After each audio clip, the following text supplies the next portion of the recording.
everybody, it is Steve, your friendly neighborhood lawn gnome. Welcome back to another video over here on That's Comical. And if you're watching and it happens to be a Wednesday, happy new comic book day. So I'm really excited today because we're going to talk about a Netflix television show that just ended that of course is based on a very well-known comic book from DC. It, of course, was the successful Netflix series of Sweet Tooth that is based on the well-done Jeff Lemire ongoing series comic book that he made a couple of years back. And as someone who thinks that Jeff Lemire is one of the best writers in comic books today, even though I had not read this comic book, and I still haven't read this comic book, I was still very excited about this show, just because of the fact that I know how Jeff Lemire writes his stories.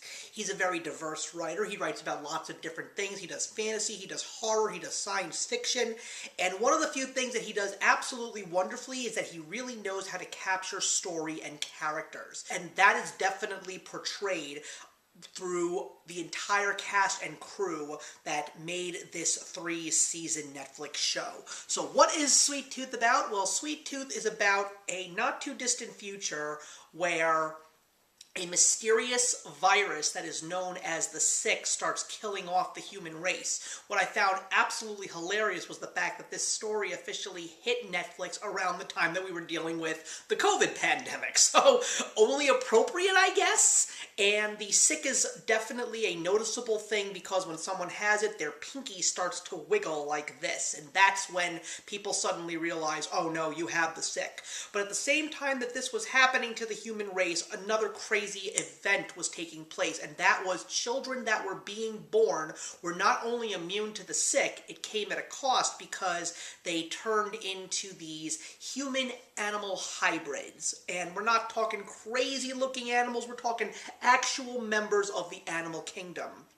And the story revolves around this one hybrid that is half boy, half deer, named Gus, who is living in the abandoned Yellowstone Park after the Sick pandemic almost wipes out the entirety of the human species, where his father teaches him to survive and beware of man.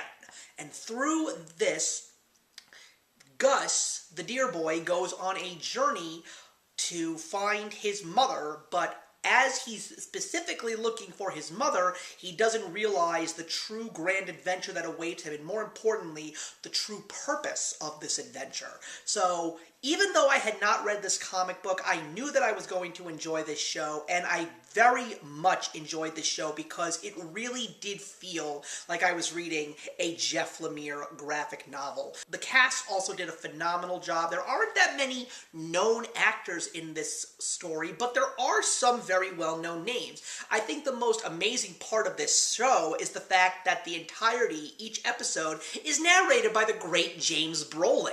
Now, I always associate his son Josh Brolin when it comes to comic book stuff, but James Brolin, I always think of him as a more upper echelon kind of guy. So knowing that he was actually part of this show was really awesome, and he really was that warm, soothing voice that you needed. I mean, unless they couldn't get Sam Elliott, James Brolin was still a darn good person to choose. We also have Ananzo Nanzi. You probably don't know the name, but you definitely know the face. He is an amazing character actor.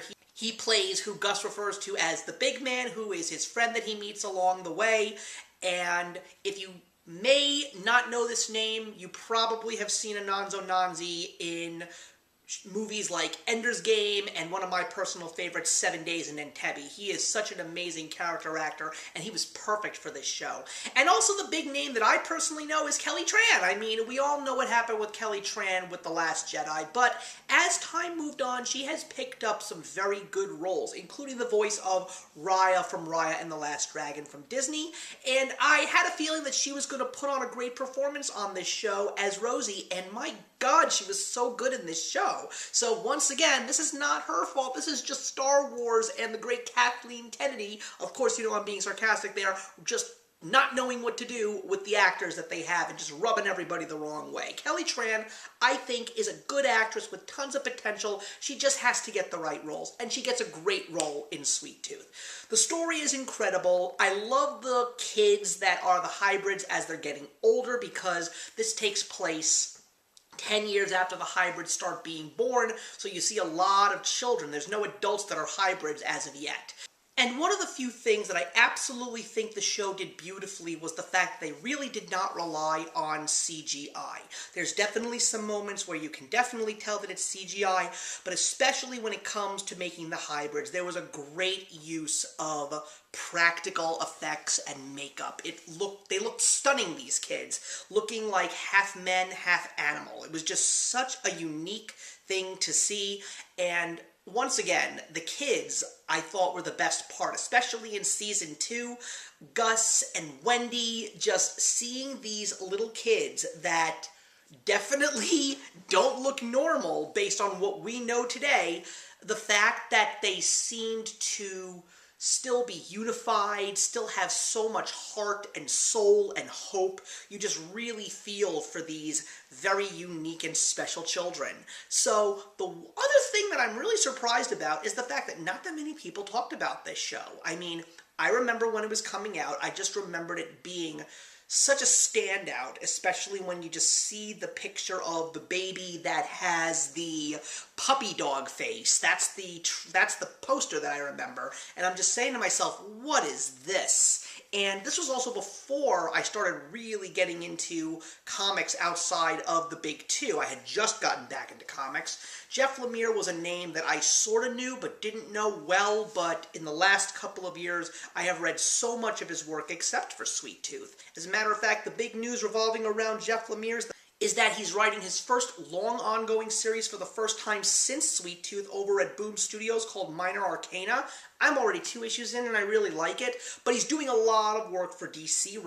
He's going to be writing the brand new JSA book. He's going to be writing Absolute Flash. So there's so many things that Jeff Lemire is doing right now, and so many companies want him because of the way that he writes and the characters and the worlds that he creates. And Sweet Tooth is definitely one of those incredible worlds that he has created to his legacy.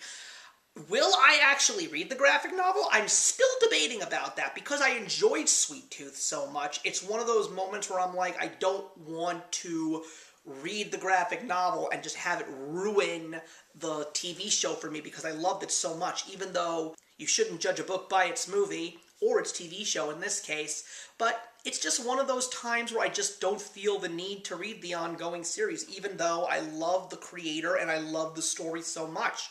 But if you have no intentions to read the graphic novel, I would definitely say if you haven't checked Sweet Tooth out on Netflix, you really should give it a try. It's a really good show. It's only 3 seasons long. It's 8 episodes a season. It's very easy to get through. And that's pretty much it. So, with that being said, Sweet Tooth was a great show, and I'm really glad that I saw it, even though it is officially over this year. So thank you very much for watching, everybody. Leave your comments in the box below, and let's talk about Sweet Tooth. And I'll see you in the next one.